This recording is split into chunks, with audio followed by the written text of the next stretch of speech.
समस्या का समाधान।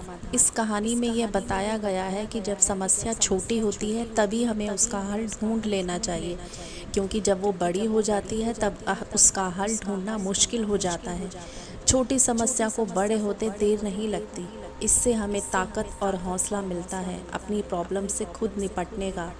हमें कभी भी प्रॉब्लम्स को देखकर घबराना नहीं चाहिए, क्योंकि प्रॉब्लम्स तब तक बड़ी नहीं होती जब तक हम उससे घबराते नहीं हैं। एक 16 साल का लड़का हर रोज़ अपने पिता के साथ शाम को घूमने जाता था। एक दिन उस लड़के ने अपने पिताजी से कहा, चलो पापा, आज हम रेस लगाते हैं। जो भी पहले सामने वाले मंदिर को छू लेगा वो रेस में जीत जाएगा। पिताजी तैयार हो जाते हैं। मंदिर की दूरी काफ़ी थी। दोनों ने धीरे धीरे दौड़ना शुरू कर दिया। कुछ देर दौड़ने के बाद पिताजी रुक जाते हैं।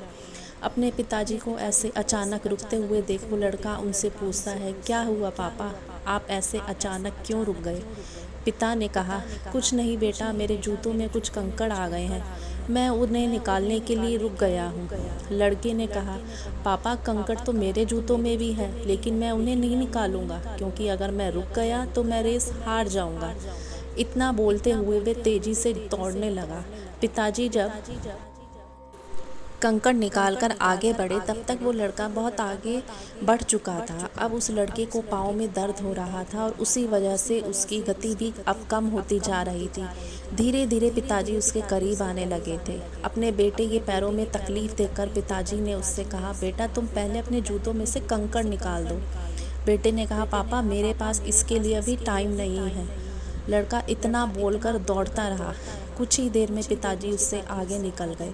कंकड़ों के चुभने की वजह से लड़के को बहुत ज़्यादा तकलीफ़ हो रही थी और अब उससे चला भी नहीं जा रहा था। वो बोला, पापा, अब मैं और नहीं दौड़ सकता।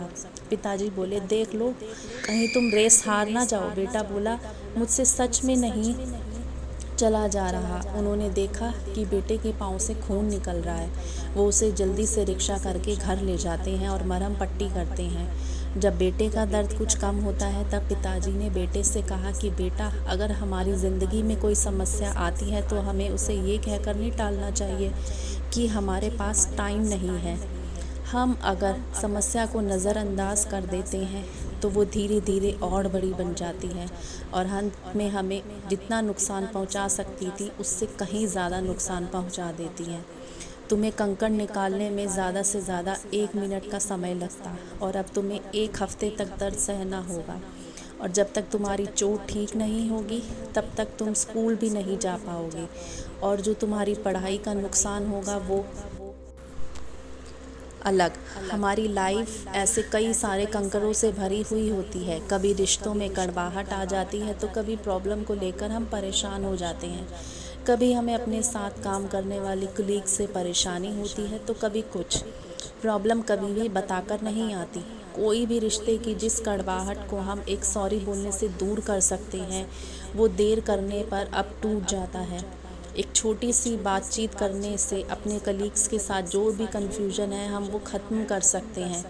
कोई भी कैसी भी प्रॉब्लम क्यों ना हो, अगर शुरुआत में ही उसका इलाज ना किया जाए तो वह बीमारी बन जाती है। हमें चुपचाप बैठे रहने की जगह पर समस्या से निपटना चाहिए। हमें समस्या का हल तभी कर लेना चाहिए जब वो छोटी होती है, क्योंकि देर करने पर वो उन कंकड़ों की तरह तुम्हारा खून बहा सकती है जो तुम्हें चुभे थे। अगर तुम मुझे अपनी चोट के बारे में नहीं बताते और भागते रहते तो हो सकता था कि तुम्हारी चोट और भी ज़्यादा बढ़ जाती या फिर तुम पहले से बुरी तरह से गिर जाते। आया कुछ समझ में? पिताजी ने कहा। बेटा बोला, सही कहा पापा आपने। मैंने रेस जीतने के चक्कर में गलती कर दी और रेस हार ही गया। आप चाहते तो आगे निकल सकते थे और मुझे हरा सकते थे, लेकिन आपने ऐसा नहीं किया। पिताजी बोले, हाँ, क्योंकि तुम्हारी प्रॉब्लम का हल निकालना ज़्यादा ज़रूरी था मेरी रेस से ज़्यादा। आज जो सबक तुम्हें मिला है वो तुम्हें स्ट्रॉन्ग बनाएगा और दोबारा कोई गलती करने से बचाएगा। सो दोस्तों, अगर आपको ये कहानी अच्छी लगी हो तो प्लीज़ इसको ज़रूर ज़्यादा से ज़्यादा लाइक शेयर कीजिए और मेरे चैनल को भी सब्सक्राइब करना ना भूलिए। धन्यवाद।